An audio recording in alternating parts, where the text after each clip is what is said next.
From the one has come the many, in the many shines the one. Of all the forms there are not any that have not come from the one. Smaller than the smallest, greater than the greatest, the light beyond all darkness, the love within our hearts.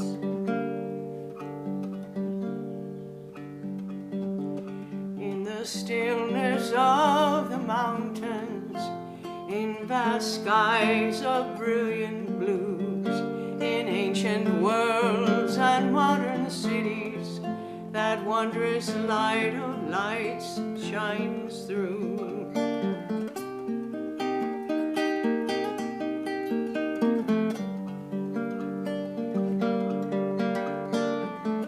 Brighter than the brightest, higher than the highest, deeper than the deepest, the love within our hearts.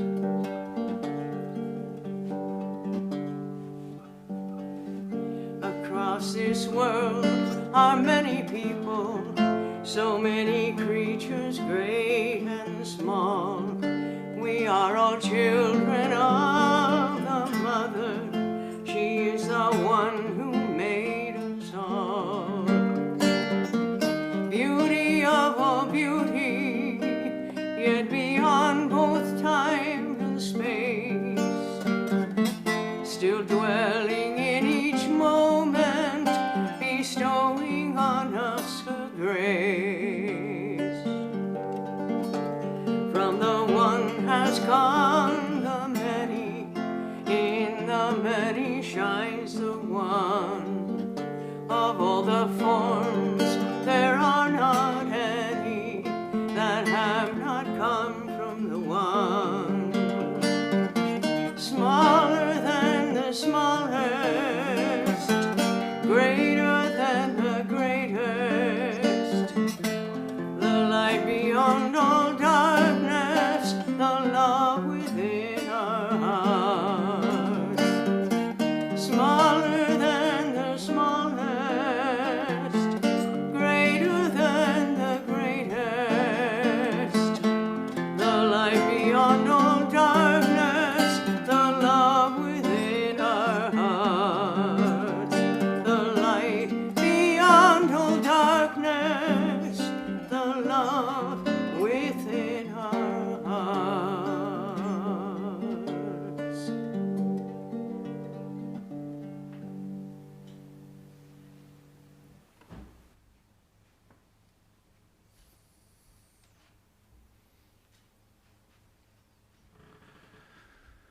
Oh my, good morning, everyone.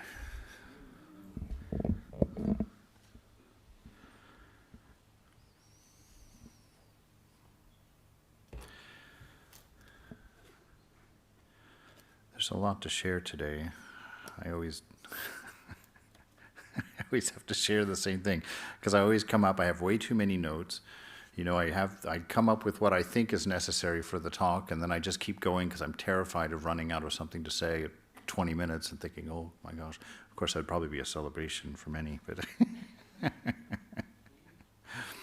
I want to start always with Hafiz, just to remember what an inspiration that this poet is, and what an amazing gift, not only from Hafiz, but Rumi has so many of these other spiritual poets who are able to fill books with these beautiful, beautiful poems about something that you know is true, something that touches something very deep in you. And I'm a little bit in envy, I have to admit, you know, to have such a life and such a beautiful relationship with the divine, with that one, that you can write books and books and books of beautiful things that just inspire and lift up. And I remember reading a story about Swami Vivekananda in New York when he stood up to give a lecture, and he was impassioned and speaking about all of these beautiful things. And at one point he said he understood that he could give everyone in the room enlightenment. He had that kind of power in him. And it was always such a mystery to me, because what he actually did was immediately stop talking and walked out of the room. Because he said not everybody there was ready for that. They wouldn't be able to hold on to that realization that he had to give. And in a weird way, in a strange way, I felt nothing but an apology for myself that I can't give that, or I can't offer that. That here together for the next hour or so, we're going to look at something that everything is pointing at. All of the beauty outside is pointing to that one thing. Everything in our hearts and everything in our minds right now, experientially, are pointing at that one thing. So for this next hour, try to find that silence inside and enjoy that beautiful space that exists within us, that the poets find, that they know, that they live in, that they express, so that maybe in an hour when we walk out, we'll have beautiful things to share, beautiful things that we understood. This poem from Hafiz, it's called The Lamp That Needs No Oil. I have made the journey into nothing. I have lit that lamp that needs no oil. I have cried great streams of emerald crystals on my scarred knees, begging love to never again let me hear from any world the sound of my own name, even from the voice of divine thought, or see that pen that you gave me, Lord, in the sun's or sky's skillful hand, writing anything other than the word one. I have made the journey into nothing. I have become that flame that needs no fuel. Beloved, now what need is there to ever call for Hafiz? For even if you did, I would just step out of you. I've been looking through the teachings of a book or a series of books called the Philokalia. It's written by monks in the 14th and 15th century from the Eastern Orthodox tradition. And I'm fascinated by their teachings because they are really repeating the Vedanta in a completely different perspective, in a completely different deliverance. And the writings of one monk in particular, named Nicephorus, was a monk of the Holy Mountain, or Mount Athos in Greece. And he writes this little dissertation on attention, or on focus, on concentration, and gives us 8 points about the nature of this attention. The attention is pinnacle to our practice. It's the fact that we can't focus, the fact that we don't take control of our minds or our bodies. We let instead the mind and the body control us. That's the whole reason that we're in the predicaments that we are, the whole reason that we're in the troubles that we have, the sufferings that we have. And to find that ability to close out all of the noise of the changing senses and the changing mind, so that that which the sages say is obvious can finally become apparent to us, that we can notice the silence, notice the peace that's always there, but always being overridden by the noise. Nicephorus starts his writing by saying, some of the saints have called attention the safekeeping of the mind, others the guarding of the heart, and yet others sobriety or mental silence, and others again by other names, but all of these names mean the same thing. So the saints have called attention the safekeeping of the mind. Safekeeping from what? What would we need to protect the mind from? From this belief and from this delusion that we are the mind, that we forget that we watch the mind, we forget that it plays in front of us. To protect the mind from thinking that I and we are the body, and that to think that its desires and its needs and its inspirations of the moment are mine, that I have to act somehow or I have to respond somehow. To protect that silent space inside of you from which that knowledge comes, that Sat Chit Ananda, that love, that existence, that intelligence, absolute, unchanging and ever free. A guarding of the heart from the constant distractions, from being pulled into an argument and forgetting that you love the person that you're arguing with, to be pulled into an offense and forget that nothing in this world can offend you. There's nothing here different from you. To guard the mind and to guard the heart from falling off of their center, from getting pulled into the passions. Sobriety, an interesting one. What is that intoxication? That intoxication of the senses, which leads us to all of our addictions, great ones and small ones. That sobriety that keeps us objective, not in a state of need, not in a state of smallness, not in a state of insecurity, so that we're grabbing and needing and pulling at things from outside to get a sense of wholeness, which should belong to us. These all mean the same thing. He says attention is a sign of sincere repentance. Now that's a nice Christian phrase there, sincere repentance, and of course the hair on my neck stands up and my shoulders tighten from my experience as a young man in church. And when I heard the words repentance, I knew it was time to grab the pew and hold on, because here it came. So we're going to talk about it in more gentle ways. This repentance, it's it's a continuous decision. A continuous decision just to turn around 180 degrees and to go another direction. The self-existent one projected the senses outward, according to Swami Vivekananda, and therefore a man looks outward and not within himself. A certain wise one, desiring immortality with inverted senses, perceived the self within. As I have already said, the first inquiry that we find in the Vedas was concerning outward things, and then a new idea came that the reality of things is not to be found in the external world, not by looking outward, but by turning the eyes, as it is literally expressed, inward. And the word used for the soul is very significant. It is he who has gone inward, the innermost reality of our being, the heart center, the core, from which, as it were, everything comes out.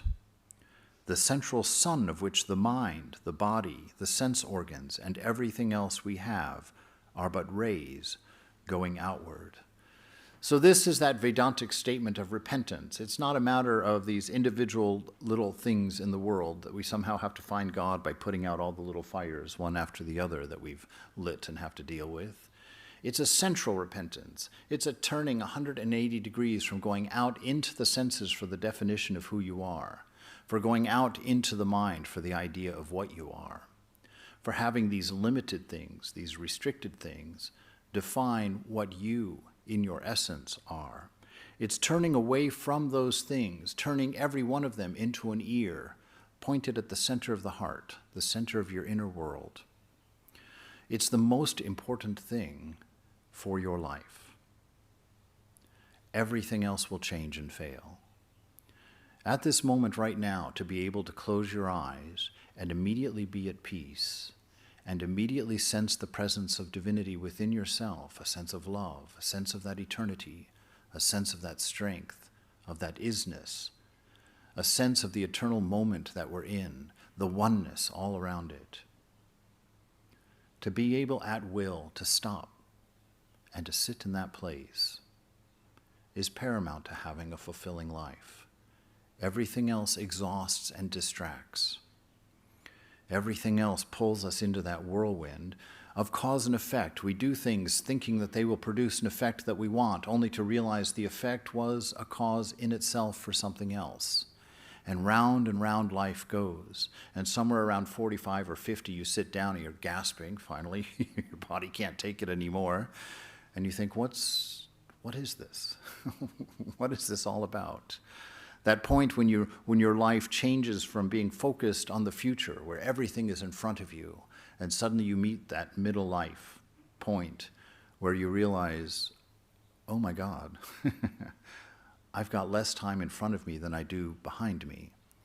And most of us at that point make that switch and start talking about the past to our grandchildren, to our friends, and to everyone around us, because we haven't touched yet the most important thing. We don't have anything else to share but that one most important thing. And so this morning, as we take a look at these aspects of attention, take them into yourself and point them into yourself. As we say, going inward, try and imagine or try to experience even where you're sitting, because you need nothing. Everything for your realization is in this room, in your chair, in your mind, and in your body now. You don't have to beg anything else from anywhere else. You carry the thing you seek within your own self. So these sages have perceived it within and are screaming at us, look within, don't get distracted by this outside world. The bottleneck is in here. The reason that Swami Vivekananda said that the sages initially went out into the world is because that's what you do at first. That's science, going out, testing, looking, exploring. And the sages found what we're finding, that every time you learn something new, behind it is at least 5 more questions. Every time you find that new God particle, oh my God, wait, there's something else behind that. And then we have to spend the years looking for that. All fine, nothing wrong with that. But for looking for meaning in your life, for looking for a sense of self, that's not going to do the trick. You can't just keep answering questions that produce more questions and running in circles. So the sages are saying, turn within. You are the bottleneck. All of this is a reflection of something here. It's a reflection of the consciousness that's here on a mind. That the world that you're perceiving, that you believe yourself to be perceiving, is only a reflection of your very own consciousness. And you are not particular in this mirror. You are everything being reflected. Men of childish intellect, Vivekananda says, ignorant persons, ignorant meaning people, those of us who do not know who we are, don't know the meaning of what it is to be alive or to be a human being. We run after desires which are external and enter the trap of far-reaching death. But the wise, understanding immortality, never seek for the eternal in this life of finite things. So the wise, those who understand immortality, don't look outward. Why? Because where will you find immortality outward? Where will you find something outside of time, something unchanging outward? That only exists within you, that observer within you, observing the mind, observing the body, having the experiences, that which brought you here this morning, that which is asking the question in you, who am I?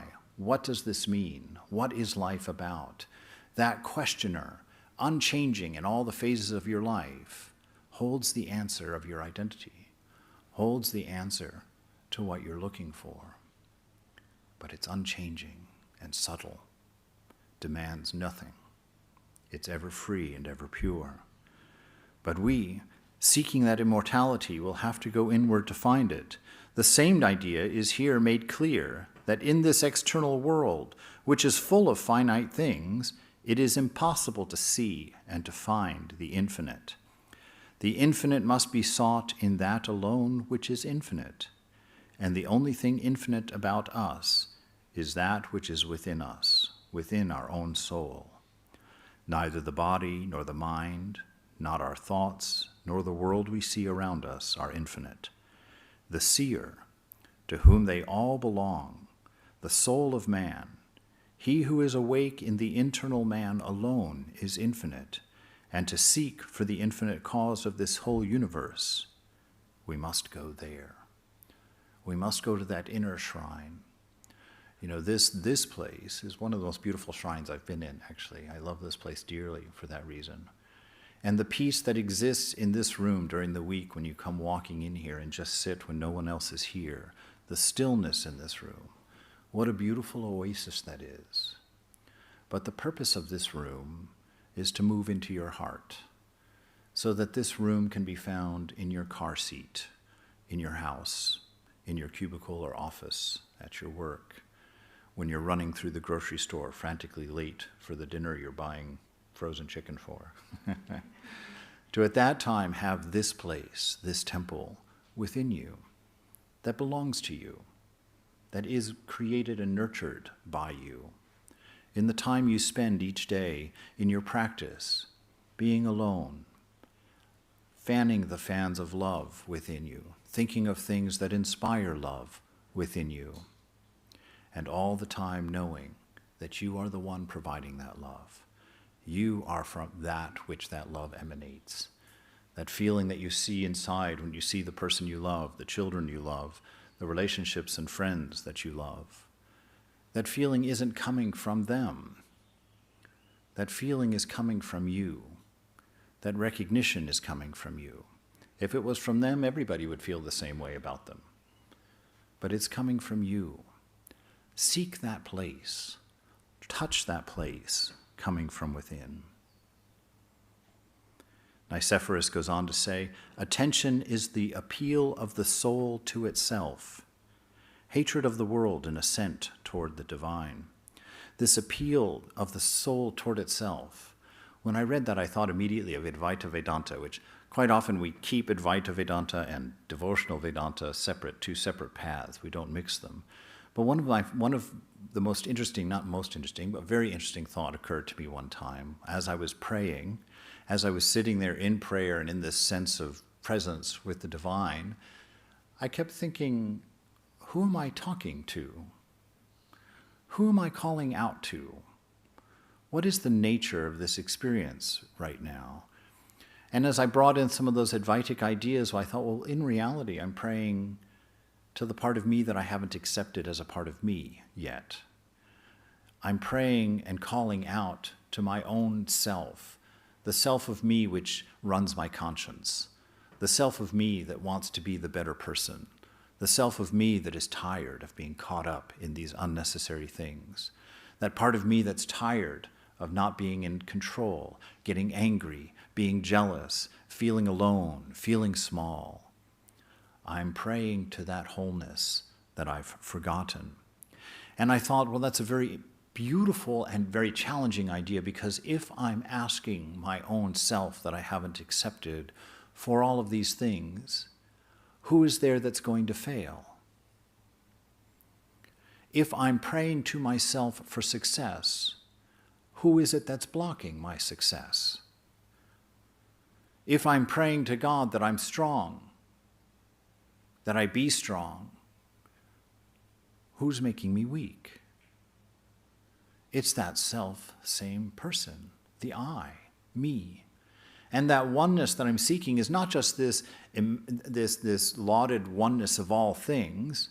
I can't even manage to get oneness within myself, where I understand the unity of the prayer, and the prayee. That threefold, requirement of the mind. You know, the one acting, the object that's receiving the action, and then the action itself. Those three things are always necessary for mind to work. Bring them into a unity. You know, I remember Eckhart Tolle. That was his enlightenment experience that he shares in the introduction to his book, The Power of Now.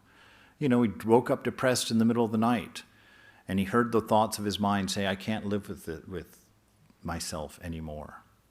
And he had that aha moment. He said, wait a minute. Who is this self that I can't live with anymore? Am I two people in here? How is it that I've broken myself into pieces like that? See, that's the nature of this delusion. When you believe yourself to be the mind, you've become two. When you believe yourself to be the body and the mind, you've become three. When you've made yourself needy, you've broken into four, assigned part of yourself to the things that you think that you need, that you think that you're missing. So it's an appeal to the self, to the soul itself. It's an appeal and a cry to your own self. Please stop being like this. Please stop holding on to these things that aren't working. Please be the highest self that you imagine yourself to be. Please be that's going to be written in my obituary. He loved everybody. She was the greatest person. She took care of everyone she met. She was always the nicest person in the room. Be that. It's the appeal of your very own soul. it's not the dictates and demands of an angry God. It's not the calling of a judging, offended person in the sky who's ready to smudge you out like a tick on the sidewalk for being what you are. It's your own inner cry to return to the knowledge of what you are, to remember something that you have forgotten long, long ago. Sri Nisargadatta is a saint from Bombay, and I always introduce him the same way because he was a cigarette maker. And I love the fact that a cigarette maker in Bombay realized God and had thousands of devotees coming to learn from him while he's sitting there rolling beedies to sell at his shop. And so one of his questioners comes to him and says, "Can I think that I am God? So if this cry in my prayer is a soul's cry to its own self, can I say that I'm God then?" Maharaj replies, "Don't identify yourself with an idea. Don't identify yourself with an idea. If you mean by God the unknown, then you merely say, I do not know what I am. If you know God as you know yourself, you don't need to say it. Best is just the simple feeling, I am, that existence. In this moment now, in this auditorium, close out the eyes, forget that we're doing something we do regularly, and become aware of who's here, inside of you. Who came in your body, in your mind today? Who brought you here? Who played with the mind? Who motivated the body? Can you find that attention within yourself, that awareness that I am, not with an adjective after it, the I am that allows all of the adjectives that you've put after it? Can you for a moment let go of the adjectives and come to the subject? Who is asking? Don't identify yourself with an idea. The best is the simple feeling I am. Dwell on it patiently. That patiently is very important. If you get frustrated and angry, it adds to the problem, because the problem is that noisy mind, that ego self, that always wants to come in and fix you. You know, that voice in your head, that part of you that always is talking about how hard spiritual life is. You know, that's just an egoistic framing of things. Spiritual life is so difficult. Well, if it's difficult, who's going to make it easy? I will. I'll come in. We can do this. No, you can't. That's the whole point of all of the sages saying that this final realization comes by grace alone. Comes by grace alone. Why? Because if there's one without a second, and you've got that final straw on your back of delusion, when that straw is gone, there's no I. There's no particular anymore. So who's going to lift that last straw? There is no I left to reach and take that last straw off. It has to fall off by grace. It's that final thing that says, this is not caused by anything. This is outside of time. There is no causation. There is no effect. That your realization, this final knowledge, is not the result of what you're doing. It is the only effect that has no cause, because it has always been true. Do you remember we've talked about Suzuki in his book, The Zen Mind, Beginner's Mind? The first thing he says in that first chapter in there, he says, the Buddhist does not sit to realize God. The Buddhist sits to know that he is already realized. That's your condition. You are calling out from an ignorant self that has divided God into something separate and apart from you, and a world that's separate and apart from you. You don't sit to reunite them.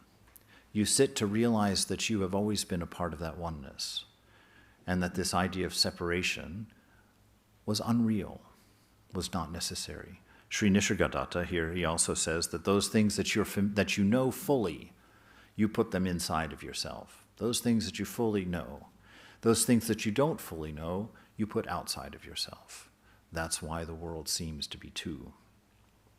So don't identify yourself with an idea, with any idea, whether it's God, whether it's a man, a woman, whether it's middle-aged, young, old, whatever it is, binaries of all the different gradations possible with more pronouns than are available in any language. That's not what you are.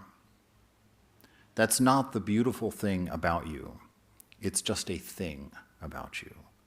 The beautiful thing about you is your ability to love. The beautiful thing about you is your ability to know. And the greatest thing about you is that you are the existence that makes all of this possible. Don't identify yourself with an idea. Here, patience is wisdom. So we sit patiently with the mind, not getting upset, not getting agitated at our lack of knowledge, because that idea that we have a lack of knowledge is the problem. That idea that we don't know is what's causing us to try and objectify the problem to solve it in front of us, when in fact it is us. There is nothing in front of us that can be grabbed onto and changed. It's a complete letting go of all ideas that something needs to be changed, that something is wrong with this moment. This moment is perfect. Grab and isolate the ideas in your mind that are making it imperfect and look at them closely. Take them apart. Are they real? Or are they just another part of the changing story of who you are? Here, patience is wisdom. Don't think of failure. There can be no failure in this undertaking, not as a prohibition, but the fact that you're destined to know these things.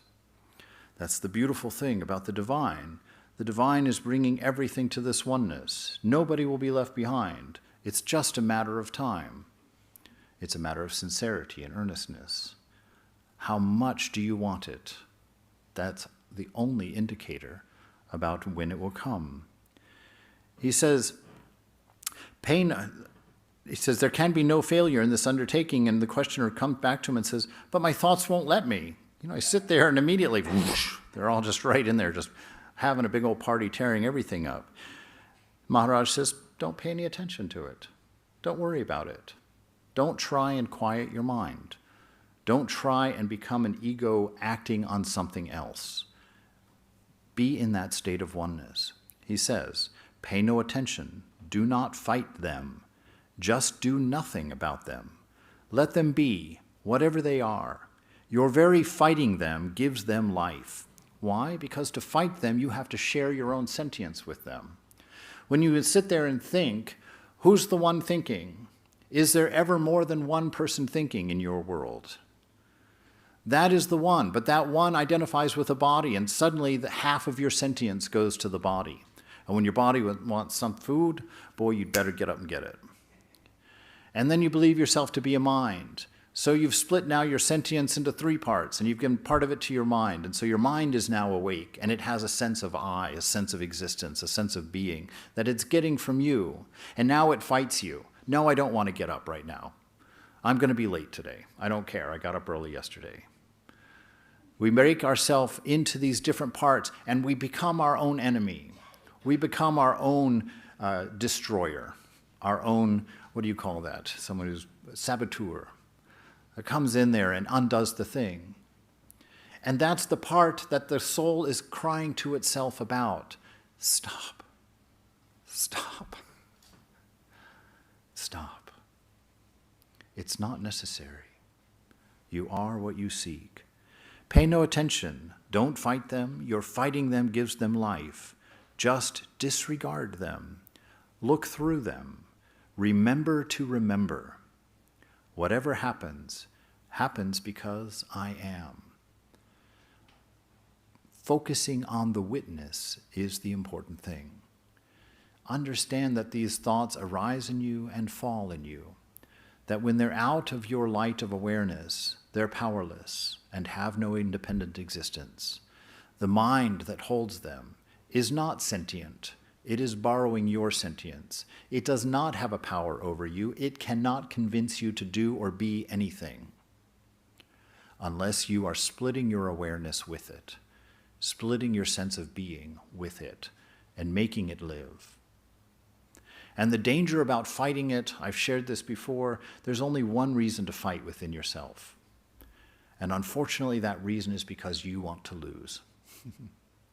You're going to fight long enough to feel good about fighting, and then you're going to give in to your passion, whatever it was, And after it's all over and you're laying there thinking, why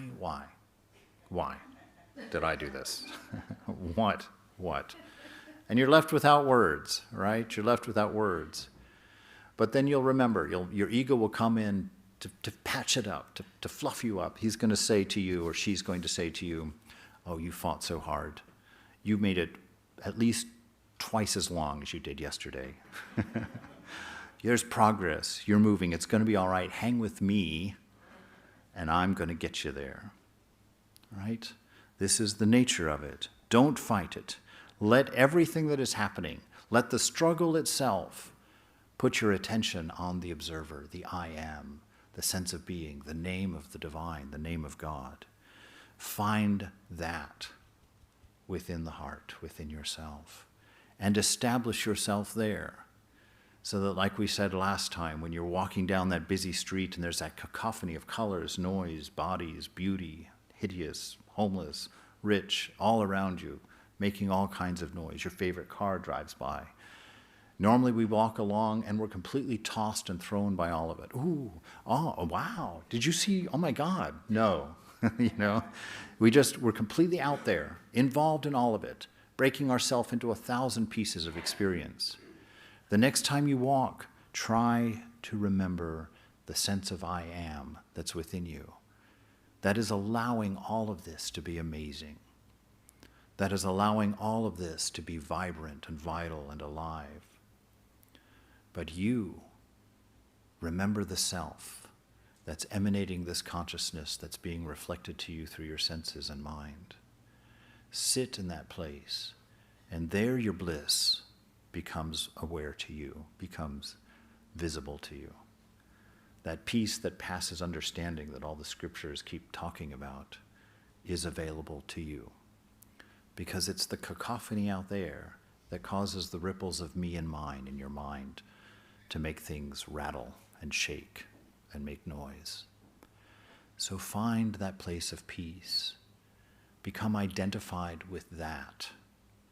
And let the love that you will find there flow out of you freely without a limit, without a nozzle.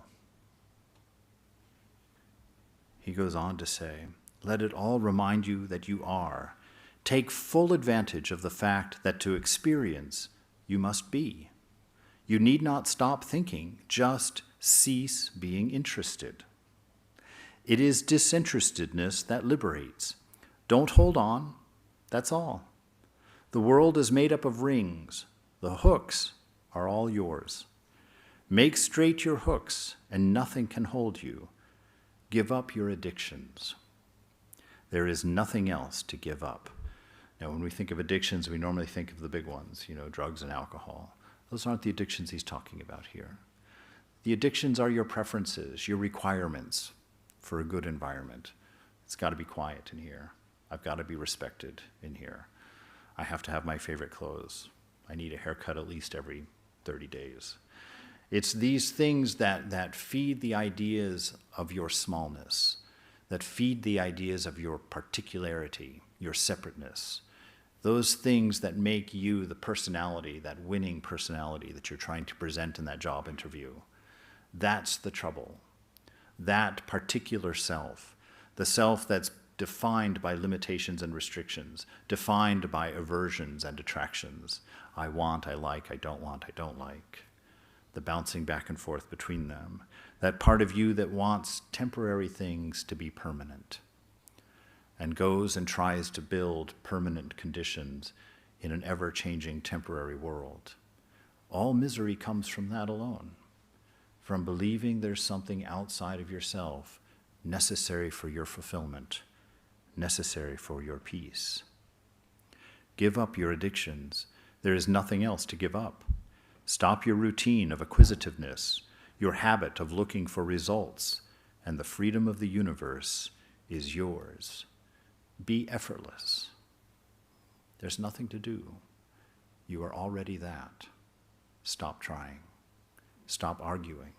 Stop splitting your sense of awareness into 2, 3, 4, 5 people that then get to argue about your soul in their own mind. Stop it. And let this freedom of the universe be your own. Attention is the renunciation of ignorance and the acquisition of virtue. So what is this? In the Christian scriptures it says that attention is the renunciation of sin. What is sin? Sin is that ignorance of what we are.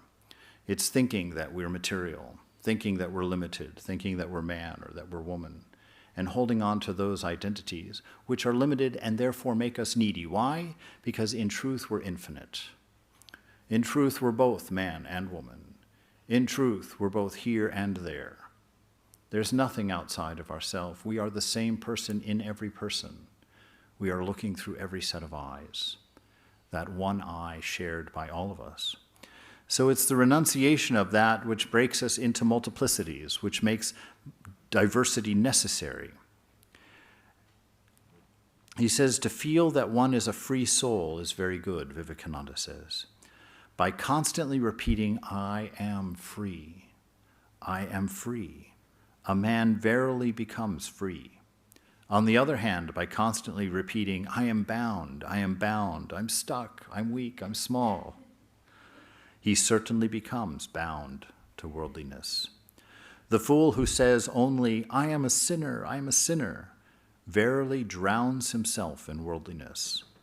One should rather say, I have chanted the name of the beloved.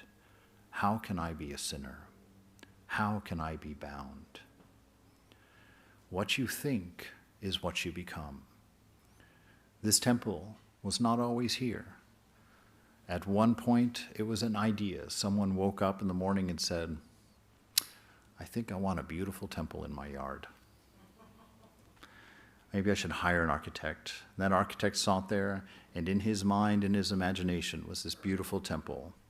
I'm going to draw this. Then he goes and hires some builders, and those builders look at that picture and they imagine this building in their mind, and they're like, let's buy materials for it. A few good tree trunks. And there it is. Everything in this world starts as imagination. Everything in this world starts because somebody thought it. Start thinking what you want to be and bring your mind back to that continually. This thought, I am ever free.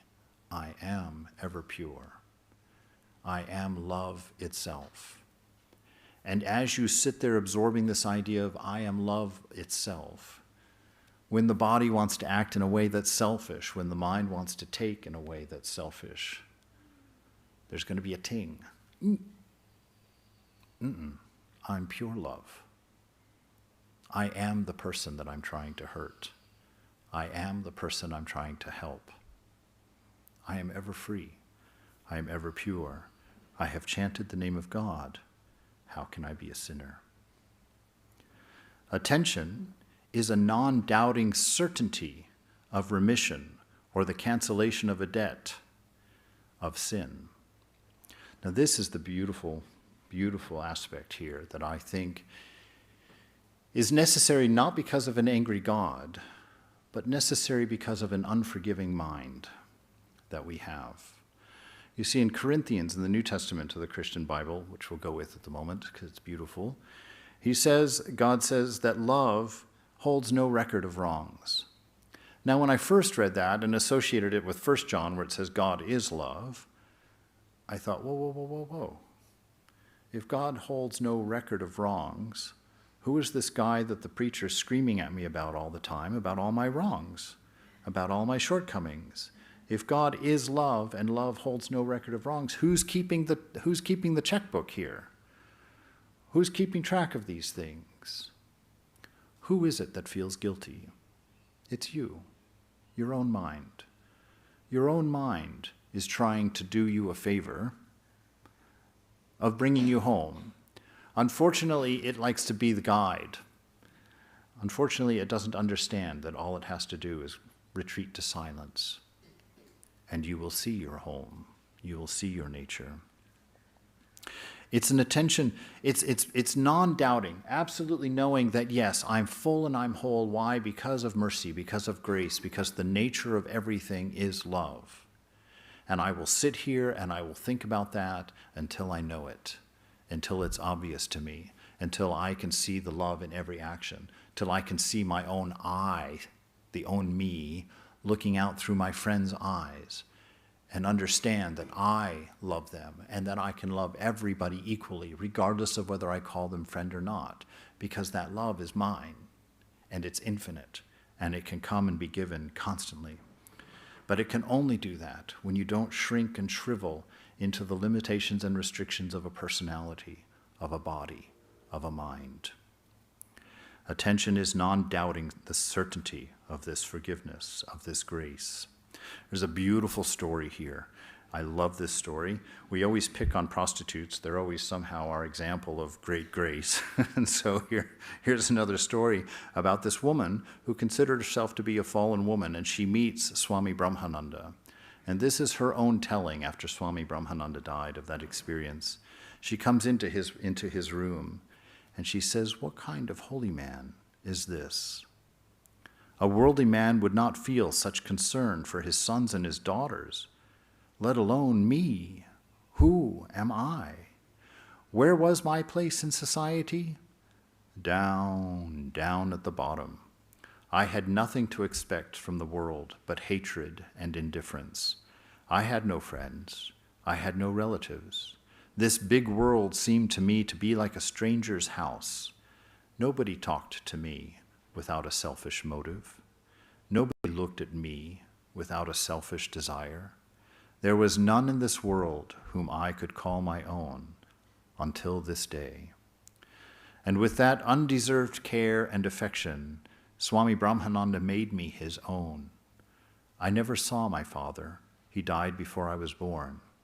I thought to myself, is this what a father's affection is like? Or is this something greater? I couldn't hold back my tears.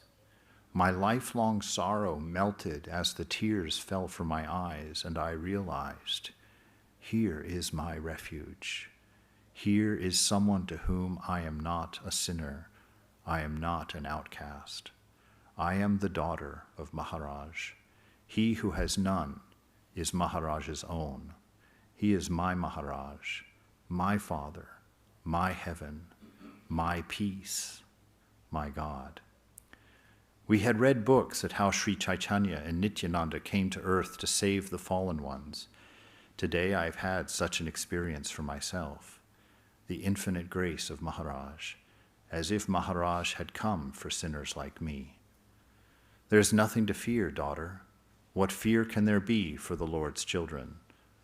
What words of hope, what consolation Maharaj seems to be extending his arms to all of us, saying, "Come, all of you fallen ones. Come, everyone who is suffering. Take refuge in the Beloved. He is. Have no fear. May it please the Lord that I will never forget, not even in death, these words of consolation." To be touched like that, why? Because of love. A love that doesn't judge, a love that doesn't demand payment, a love completely hemmed in by grace alone. That's the love that is within. That's the nature of the self. That is what will manifest when you stop gripping the senses, gripping the mind to try and squeeze out a drop of happiness, a drop of contentment, only to find yourself hungry an hour later, thirsty an hour later.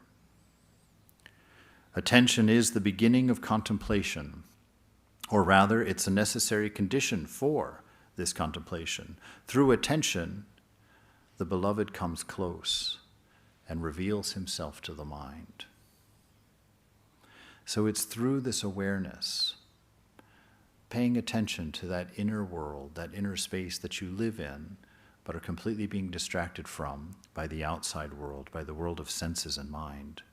In this, by paying attention inwardly, by sitting in silence and staring at the lake of the mind in its calmness, God manifests as the reflection in that lake. That which you are becomes plain to you. Through attention, God comes close and reveals himself to the mind. Attention is serenity of the mind, or rather it is standing firmly planted and not wandering through the gift of God's mercy. Attention means cutting off thoughts, cutting off those waves. Now, I often think, if I don't think, even Western philosophy starts with that very idea. I think, therefore I am. Vedanta says, no, you are, and then you think. You exist first, and then you think. And so cutting off that thinking, why cut off that thinking? If I do that, I'm just going to become a dull, stupid person sitting there drooling. That would be true if your nature was a log, or if your nature was a stone. But your nature is divine. Your nature is Sat Chit Ananda. Your existence itself, this being, the I am, it's you. That name of God in the Old Testament is not God's name in the Old Testament, it's your name here. Anytime you start to tell me anything about yourself, you're going to start with those two words, I am. And then you'll give me something else. You are that. So this attention, this calming the mind, makes us aware of this. Serenity of the mind, that placid lake of the mind, is what will reflect God. The Upanishads have that as one of their primary descriptions of this problem that we have, is that God, this isness, this unity, is being reflected on a mind. The mind is that mirror of consciousness, reflecting your whole self to you, right? But the problem of me and mine, the identity with body-mind, me and mine, those two fingers ripple that water. And that single solitary moon in its reflection looks like 1 billion shards. You can't see the unity. You can't even imagine that there's a single moon being reflected in that choppy water. But when the thoughts cease, the unnecessary thoughts subside, come under your control, when you finally become uninterested in them as particulars, you let them rise and let them fall. That lake will calm.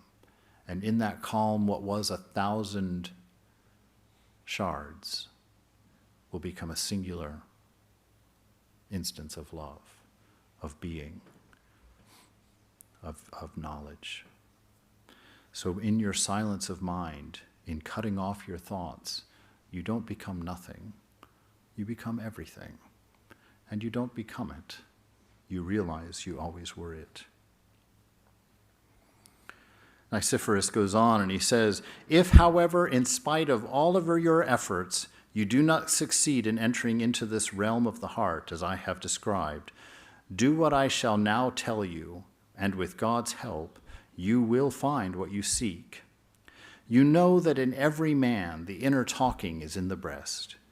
For when our lips are silent, it is in the breast that we talk and have discourse with ourselves, that we pray and sing songs and do other things. Thus, having banished every thought from this inner talking, for you can do this if you want to, give it the following short prayer. This one's Christian-centric, but this is the mantra. This is that name of God, the image of the beloved that you repeat. Lord, Jesus Christ, Son of God, have mercy on me. And force it, instead of all other thought, to have only this one constant cry within. If you continue to do this constantly, and with your whole attention, then in time this will open for you the way to the heart which I have described. There can be no doubt about this, but we have proved it ourselves by our own experience. It has been proven by the experience of the sages, and it can be proven to you yourself. The problem with this kind of knowledge is it can't be shared. I can't show you illumination. It's purely subjective. Why? Because what are you realizing? One without a second. Who are you going to show it to in the room if you've realized one without a second?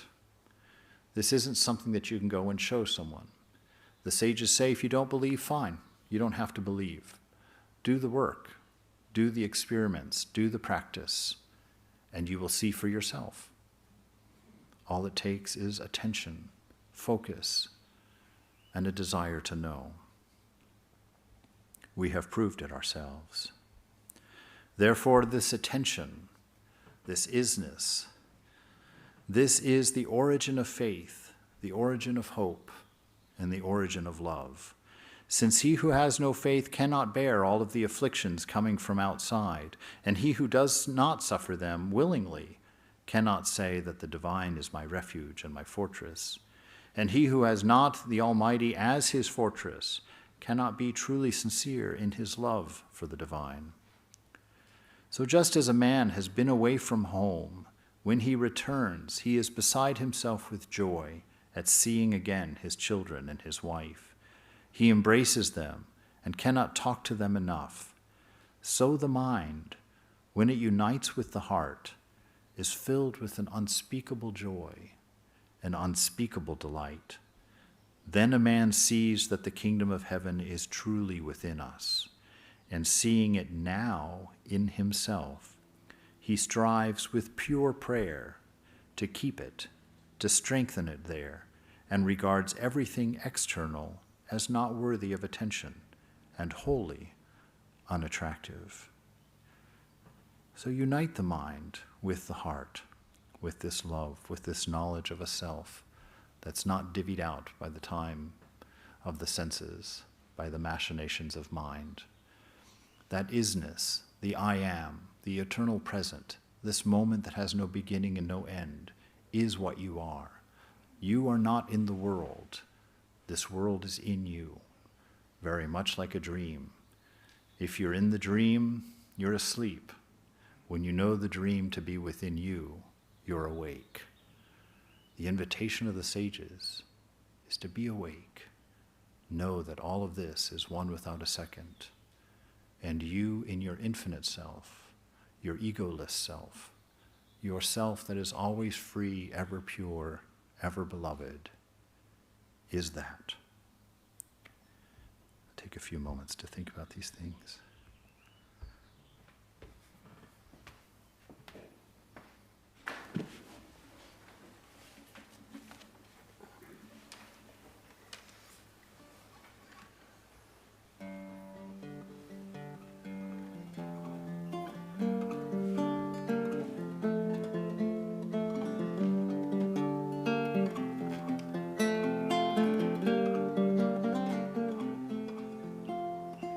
Purify my mind with your light, that I may know there's no night, only thy loving presence.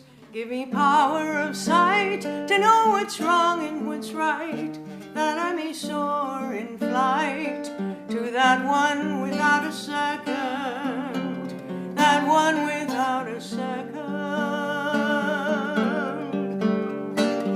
Brahman is whole, Brahman is one, all is Brahman, all under the sun. Brahman is whole, Brahman is one, all is Brahman, all under the sun.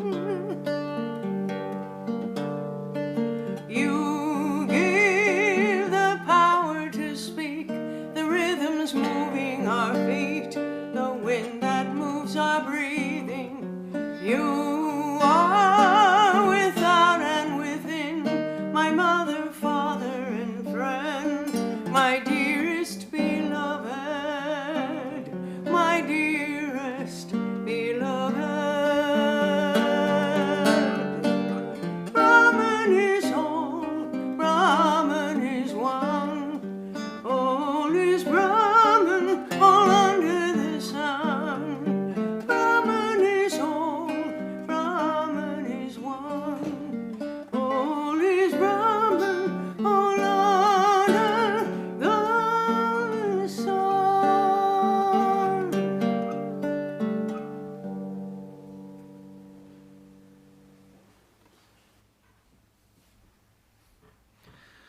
Beautiful.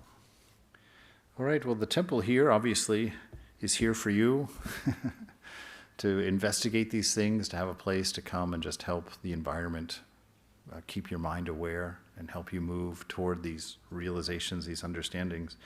We've got some lectures going on this coming Sunday. Next Sunday is going to be on the near-death experience by Swami Chidbrahmananda. They've got classes going on here. As you know, Wednesdays at 5 is the For Seekers of God class with Pravrajika Krishnaprana. And Saturdays at 5 p.m. is the Bhagavad Gita. So that'll be every Saturday, 14th, 21st, and the 28th of this month. So the temple is open for you to stop in anytime if you need some extra help in quieting down the mind after a busy day or just a moment to return to center yourself. You're always welcome here. So take this place and make it part of your laboratory for finding truth, for finding love, for finding your very own self. So at this point, I'm going to go out front and, just be there to say goodbye as people go. And about 5 minutes after that, I'll come back in here if anybody wants to talk or has any questions or wants some ideas or wants to share an idea with me. I'll be available for that. And so that'll be when you don't see me out front. I'll be in here. And if that's helpful, may it be so. All right, so I'll close here with one more poem from the Beloved. You can think of Hafiz as a divine old dog who just keeps scratching his back on the moon. Oh, I don't care about your thoughts or what you have ever done. Just open this book whenever you are sad, for I love the way that you smile.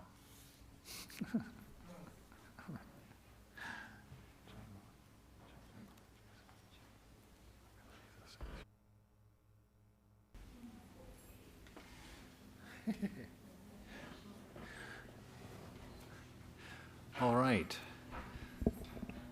This would be funner sitting on the stairs in a circle, but there's just a few too many. Anyone have a question or something to say? Was there an arm back there? Nope. Yes. Okay. Wait 1 second.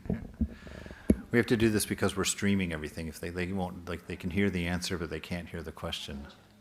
Thank you. You were talking about how when thoughts arise in the mind, one method is just to ignore them. So in other words, just don't kind of identify. And then about 5 minutes later, you said, cut them off. So I just wanted you to talk about a little bit more about some good practical ways to really manage our thoughts, especially when they're running so fast with work or, in other situations. Yeah, there's a lot of different, actually all religions are about that one problem. But there's a couple of ways. One is your first and best defense is the mantra, the name of God. That actually is the refuge. And so you repeat that name and you put all of your focus on the name so that the other thoughts can't arise. If the thoughts aren't there, they're never a problem, So no matter how deep the lust is or how deep the anger is or how deep the jealousy is, if you keep it out of the attention, the beam of attention, the I am, if you keep it out of that, they're no trouble at all. So the biggest trick is using the name of God, whatever that is for you. If you don't have a mantra, you can use something like love, or you can borrow one here, or any of the I am that, or any of those things. But basically, the thought of God and the name of God, or of a highest ideal like love, the thing about them is that they're something that the mind can't contain in their maturity. At first, when we say God, if you say the word God, you'll have an idea, you'll have a concept of it. And the more you think about it, the more you ruminate on the ideas, the more you learn about it, that will begin to expand. And when the mind becomes pure enough, it becomes the presence. You become aware that there is this all omnipresent existence of this reality. So that's the best way. If you're not comfortable with the name of God, or you don't have an idea of God that you're interested in, then you can do these practices of just watching the mind and not being interested in what's going on there. Don't analyze it. Don't have an opinion about it. Don't try to think one thought and not another thought. All thoughts are equal, good, bad, up, down, left, right. Just let them come and let them go. It's the not being interested or not particularizing the ideas as they go through the mind that's important, because that's the hook. You're interested in them. You're interested in them because of past, because at some point they meant something, or they gave you something, or they did something for you, and so you hold on to them. They become interesting. When they become interesting and you hold on to them, you identify with them. That describes me. Oh, that's me. Oh, I'm like that. I like those things. And then you get pulled in and you can't get out. So it's that disinterest in watching the mind, letting it come and go as it will. And it's really a wonderful practice. It's very hard. It's quite difficult not to be interested in the mind, which is why having a mantra is very helpful. But I remember the first time that I tried it for quite some time there in the shrine in, I guess it was in San Francisco when I was experimenting with that.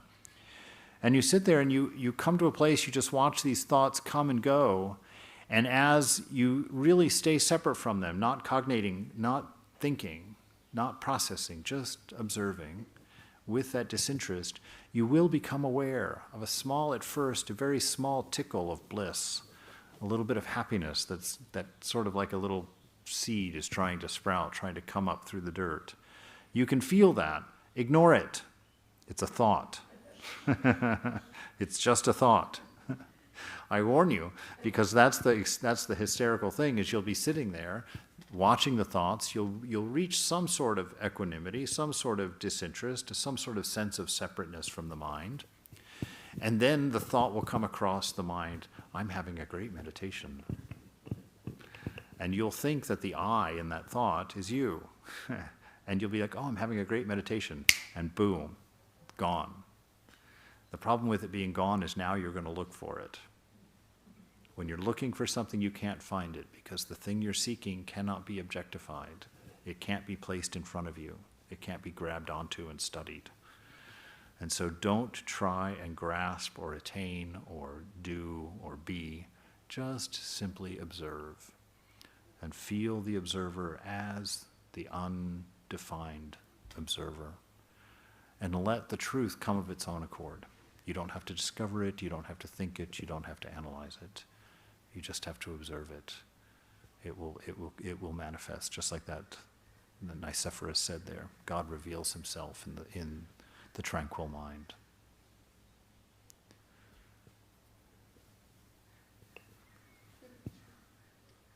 Yes. Not quite sure how to ask it. In fact, I think your answer would require a complete hour talk. But I'm a practical person. I'm an engineer. Uh-huh. So as you're talking about the spiritual side, I quickly go over to the worldly side. Okay. In other words, you talk about everything you need is inside. You don't need anything. But yet in the worldly side, we need food, we need housing. We're working at a job. That's a whole, I mean, that's ever present. Uh-huh. So how do you bring the two together?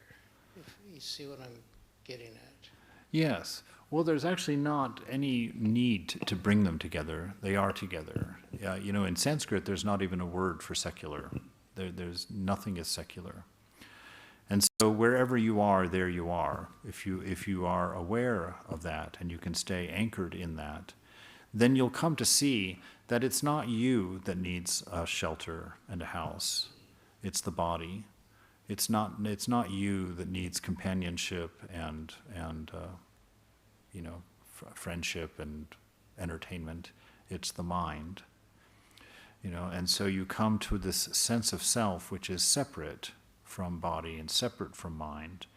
And if you can stay anchored there, you will watch the mind do what's necessary to have a companion, to be loving, to be nice, to be friendly, because that's its nature. That's your nature shining through the mind. And you will watch and find that the body does what it needs to do to clothe itself and to get the money that it needs. That it's the impetus of the body and the mind that bring these things. And they really are just a wheel of samsara, according to the Buddhists, just this cause and effect, that everything that you've done has been the result of a desire or whatnot.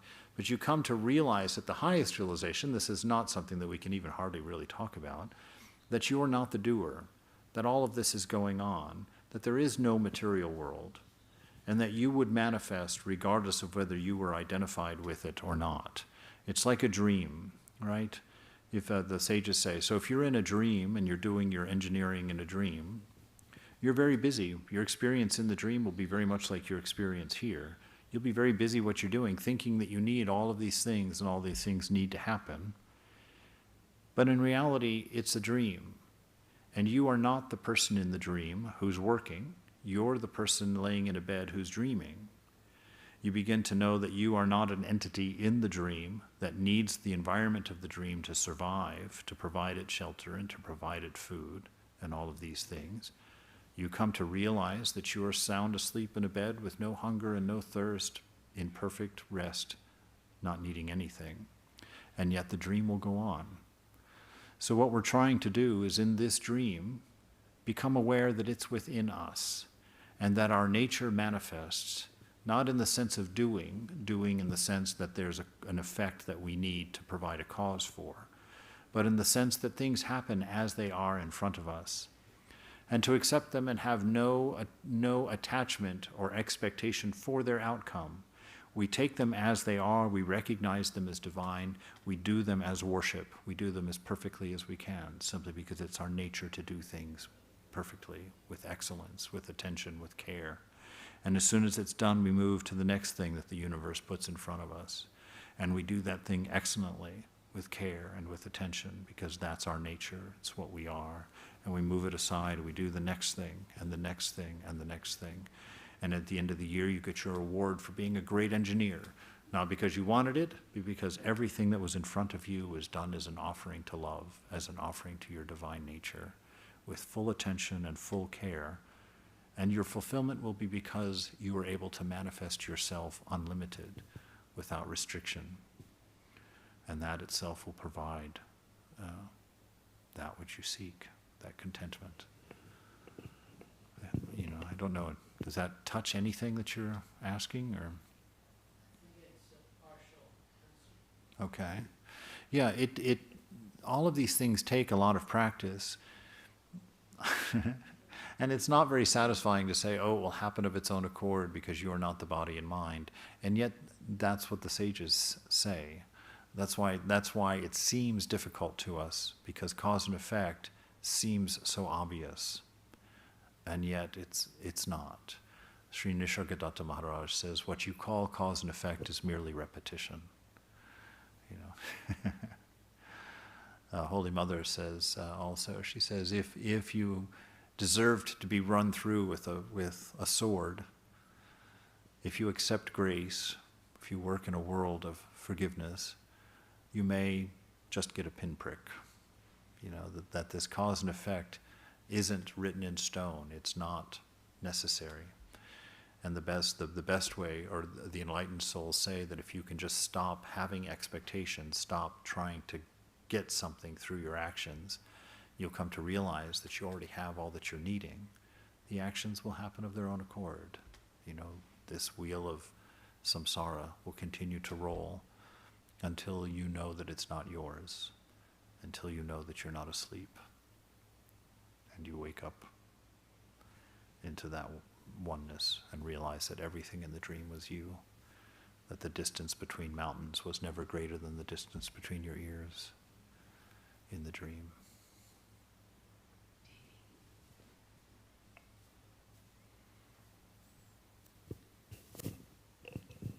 So my mind is really trying to process and comprehend what you're saying, and it feels like this is what's true. But I'm processing it through my thoughts and my mind, and I'm wondering, how common is it to actually experience that truth? There's a difference between me cognitively understanding what you're saying and then actually having that purity of realization. And I'm just wondering if it's always going to be a struggle with my ego reactive mind and my thoughts, and then who I really am. Mm-hmm.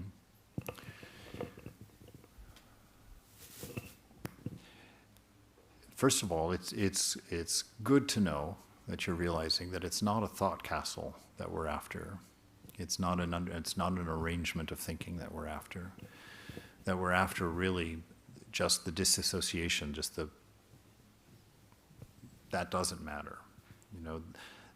Ramakrishna says that if you have a thorn in your finger You may grab another thorn and use that thorn to kind of get that splinter out. And once that splinter's out, then you throw both thorns away. Neither of them are necessary. So in the beginning, we're accustomed to mind. We actually don't know how to exist without mind. We have really no idea of a sense of self that has nothing to do with thinking and the senses. So we don't really get that. So initially we use the splinter of the mind. We use our sense of self, our sense of ego, to start to work out that splinter by doing our practices, by doing these things that technically are utterly unnecessary, and yet we can't seem to get there without going through them. You know, we do our practices, we study our scriptures, we try to remember to be loving, we fight against our lower self, you know, the cries of the body and the cries of the mind for attention. So we do all of those things, and at some point it tips. At some point, you know, when you're swimming in the ocean, if you're low in a dip, it will seem like there is no land. You know, it's like, wow, there's nothing. I'm just lost in the sea. And yet when that crest comes, or when that dip becomes a rise or a wave, and then you're up on top and you're like, oh, the shore is right there. You can see everything plainly. So, and it's not something that you're fully in control of. But if you just give up and drown while you're in the dip, you're never going to see the shore. So you sit there and do the things that are necessary, which really aren't necessary because the shore is right there.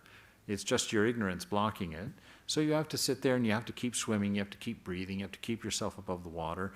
But then the ocean itself manifests the truth of your situation. You're like, ah, great, now I know where to swim to and get out of the water. So spiritual life is very much like that. We're going on at the beginning, we're like, boy, this seems like voodoo to me. I don't know what to do with this stuff. God, do I need an imaginary friend in my life right now? You know, that's kind of the beginning. Those are the questions that we ask at the beginning. And so we stumble forward, and, you know, plenty of people out there to make fun of that stage, and even ourselves as adults are like, really? I'm 60 years old. Am I sitting here praying to what? And so, but the scriptures say, fine, just keep going.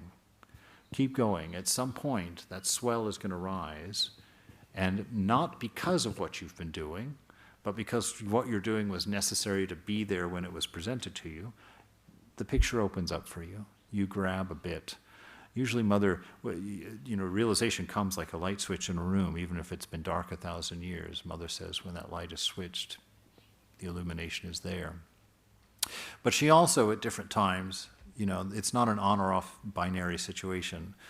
You know, if you're on the right track, Mother will give you a little sign here and there, you know, a flash of joy, a flash of oneness, a flash of peace, you know, and you kind of like, ooh, what was that? And it keeps your interest alive, and you keep going. And the next time it lasts a little bit longer, or it comes in a little bit of a different way, but it's, again, something you can't forget because it comes in super sensually. It doesn't come in through the mind. It doesn't come in through the senses. It comes from where you come from.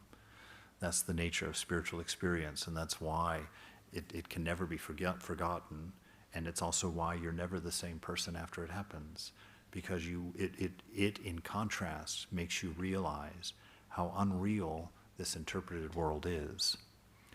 You know, and I'll take the opportunity to share my favorite thought about that. I share it all the time, but this notion that when I say that this world is obtuse or interpreted, what I'm saying is that it's not really there. You can't prove that there is an external world, because everything that you're getting in your mind is secondhand. It's interpreted. When I look, my favorite one is looking at that light bulb. I'm like, oh, that's what light looks like. There it is. That's light. But my mind, my brain has never seen a light, right? It's never seen it because it's in a dark cranium. Light has never been in there. The light that goes in your eyes, when you're dead and can pop them out of your skull, you can see there's no way for that light to go through there into your mind. What does the mind get? The mind gets nerve impulses sent to a particular region, and it creates a symbol for light. When I look at that, I see a symbol for light. I don't see light. I don't know what light looks like. And when you look at that light, you see your symbol for light. And you and I will never know whether we're seeing the same symbol, because we've always pointed at a symbol and said, that's light. but you've never been able to see what I'm pointing at. You don't know what my symbol for light is. And we assume that all of us are seeing the same world. But you could be sitting in there with bright purple, these could be bright purple poles, that everybody in your life, whenever you looked at bright purple, said, this is brown. And so you call bright purple brown.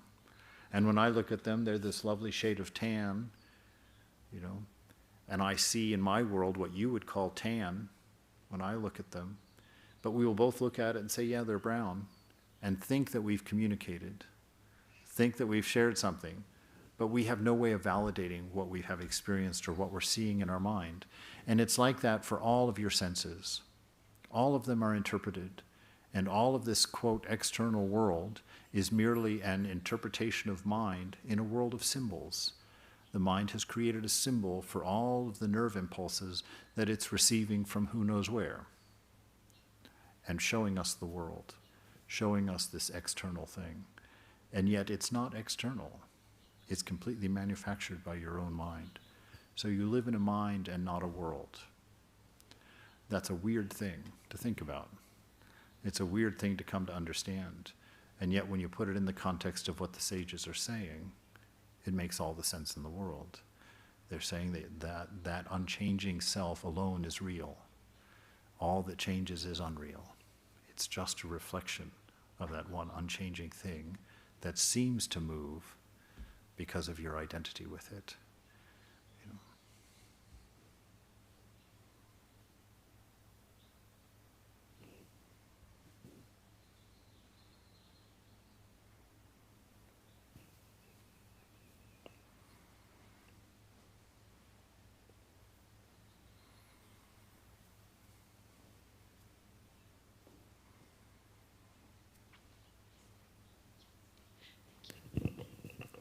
Hello.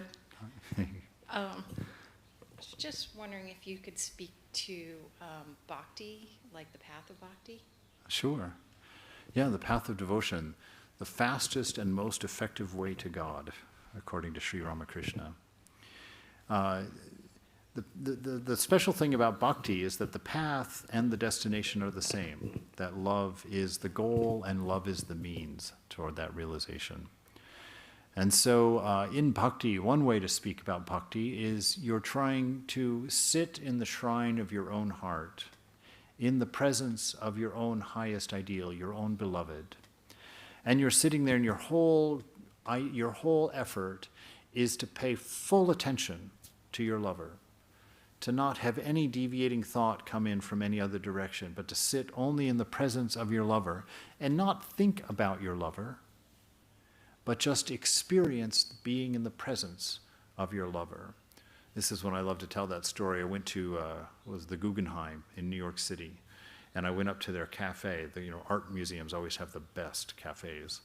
And so I was sitting there was all kinds of noise. There were hard top tables, and so everything was echoey and just lots of scraping chairs, thousands of moving people. And I spied across about 3 tables over against the wall, this little table for 2, was this old couple. They're probably in their 80s, I would guess. And they were sitting there absolutely quiet, not saying anything. And they both had their hand on the table and just their fingers were touching across the table.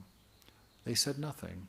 The whole time I was sitting there eating my lunch with my friends Kumar, they just sat there quietly, like that. And I thought, that's real love right there. Everything has already been said. You already know everything about each other. The only comfort you need now is just that knowing that that person is with you, that presence is there. Bhakti is like that.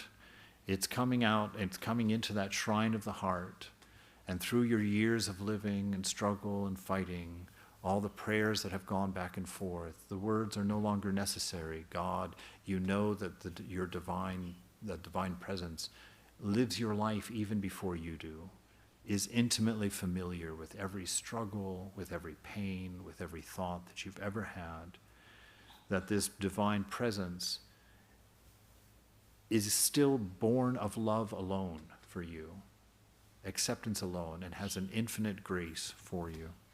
And so you sit in the shrine of the heart, thinking nothing, just simply enjoying the presence of the beloved, and something begins to happen. That love of your beloved for you and the love that you are reflecting back to your beloved becomes bigger and bigger and bigger, and your image of God becomes smaller and smaller, and your image of yourself becomes smaller and smaller, and the two particulars, your concept of God and your concept of me, disappear into what? A room full and pregnant with love. Just love alone, with no particularity, no separation, no division, no need, no more words. And you'll sit there at that table with just your fingertips touching, you and the beloved, and the world will go on around you. Unnecessary, but an eternal play unfolding, the story of love from every possible perspective.